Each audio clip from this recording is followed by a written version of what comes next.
क्या कहना चाहेंगे अनिस साहब, जो कि आप परभनी जिलाधिकारी कार्यालय के सामने हैं, धरने आंदोलन पर बैठे।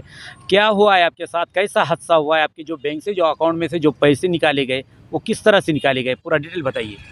मेरे अकाउंट से जो फ्रॉड होया है, ये 4 महीने पहले फ्रॉड वाला है। हाँ, ये जो बैंक देख रहे हैं ना तुम, HDFC बैंक, ये बैंक इतनी बड़ी है, जितना नाम है क्या उतने उसके लक्षण खोटे हैं। नाम बड़े, दर्शन खोटे। हाँ, तो मेरा बोलने का मतलब ये है कि भाई मेरे अकाउंट में से 3 महीने में फ्रॉड वाला है, 2 महीने में 50,000 रुपये कटे और 1 महीने में 5.5 लाख रुपए कटे। जो पैसे कटे इसका कोई मैसेज नहीं, कोई मोबाइल पे डिटेल नहीं। तो मीकू भी ये कब मालूम होया कि मैं हमारे दोस्त को एक मोबाइल उठा के दिया था मैंने। तो मोबाइल का हफ्ते की इंक्वायरी करने के बाद मैं बैंक में आया था, कितने हफ्ते रह करके। तो वो इंक्वायरी करते टाइम पे मेरे को मालूम होया कि भाई तुम्हारे अकाउंट में से ऐसे ऐसे पैसे कटे करके। वो हमारा दोस्त विशाल बोल के है, उन्हें मेरे को बताया कि भाई ये तुम्हारे अकाउंट से ऐसे ऐसे पैसे कट रहे, कहीं के कट रहे। मैंने बोला भाई नहीं मालूम मेरे को भी। तो फिर मैंने क्या करा, वो पूरा स्टेटमेंट काढ़ा। स्टेटमेंट काढ़े बाद से मैं पूछा कि भाई ये पैसे कटे कहीं के गए का। तो मेरा बोलने का मकसद ये है कि मैं जो फ्रॉड हुआ 14 दिसंबर तक लास्ट ट्रांजेक्शन थे।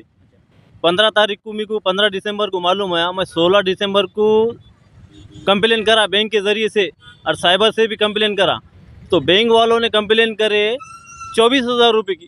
फ्रॉड होया मेरा 6,02,999 रुपये का फ्रॉड होया। कंप्लेन करे 24,000 रुपये को। वो 24,000 रुपये कंप्लेन करने के 15 दिन के बाद मेरे को आए, होल्ड पे रहे। होल्ड पे रहने के बाद फिर 15-20 दिन के बाद पुणे से फ़ोन आया मेरे को कि भाई बोले पठान साहब बोले वो आपको पैसे मिले क्या, बोले आपके फ्रॉड वाले। मैंने बोला साहब पैसे तो नहीं मिले, मगर मेरे को बोला 24,000 रुपये आए, होल्ड पे है वो कहीं के। बोले तुम्हारा फ्रॉड वाला। मैंने बोला साहब मेरा फ्रॉड 24,000 रुपये कितने का वाला। मैंने बोला 5-6 लाख ऐसा कुछ तो भी फ्रॉड होया है। तो बोले कंप्लेन तो यहाँ 24,000 की है। मैंने बोला ये आपकी बैंक की गलती है। तो तुम क्या करो, बोले बैंक में जाओ, जितना अपना फ्रॉड वाला है पूरी कंप्लेन दर्ज कराओ। तो बैंक मैनेजर को मैंने कॉल, जिसका फ़ोन आया था पुणे से, उनको बात कराया। उनको बोले भाई जितना इनका फ्रॉड वाला है, जितने ट्रांजेक्शन वाले, पूरी कंप्लेन करो। फिर पूरी कंप्लेन करे तो उसमें मालूम है यार 6,02,999 रुपये का फ्रॉड हुआ। भाई मैं पूछा भी कि ये भाई पैसे गई का, कोई बोलने को तैयार नहीं, खुद नहीं। कंप्लेन 4 महीने से मैं बैंक के और साइबर के चक्रा मार रहा। तो मेरा बोलने का मकसद ये है कि भाई जिसका भी कोई ये बैंक में किसका खाता होगा तो अपने बैंक की जांच करो, खाते की जांच करो, या पैसे है या नहीं है। क्योंकि बैंक की जिम्मेदारी है कि भाई जो सुप्रीम कोर्ट का ऑर्डर है, सुप्रीम कोर्ट का तो ये ऑर्डर है कि कोई भी कस्टमर से फ्रॉड होता है तो उसकी जिम्मेदारी बैंक की है, चाहे कस्टमर की गलती रहो या मत रहो। तो ये सुप्रीम कोर्ट का ऑर्डर है। बैंक वाले सुप्रीम कोर्ट का ऑर्डर मानने को तैयार नहीं। चाहे तो वो उनको भी मालूम है कि सुप्रीम कोर्ट का ऑर्डर है कि कस्टमर की भरपाई करके देने की जिम्मेदारी बैंक की है, मगर वो मानने को तैयार नहीं, खाली गुमराह कर रहे। तो मैनेजर से वगैरह आपने जब बात करेंगे तो उन्होंने क्या कहा? उन्होंने कहा कि बोले इंक्वायरी चालू है, खाली इंक्वायरी चालू है कर रहे, 4-5 महीने से खाली घुमा रहे।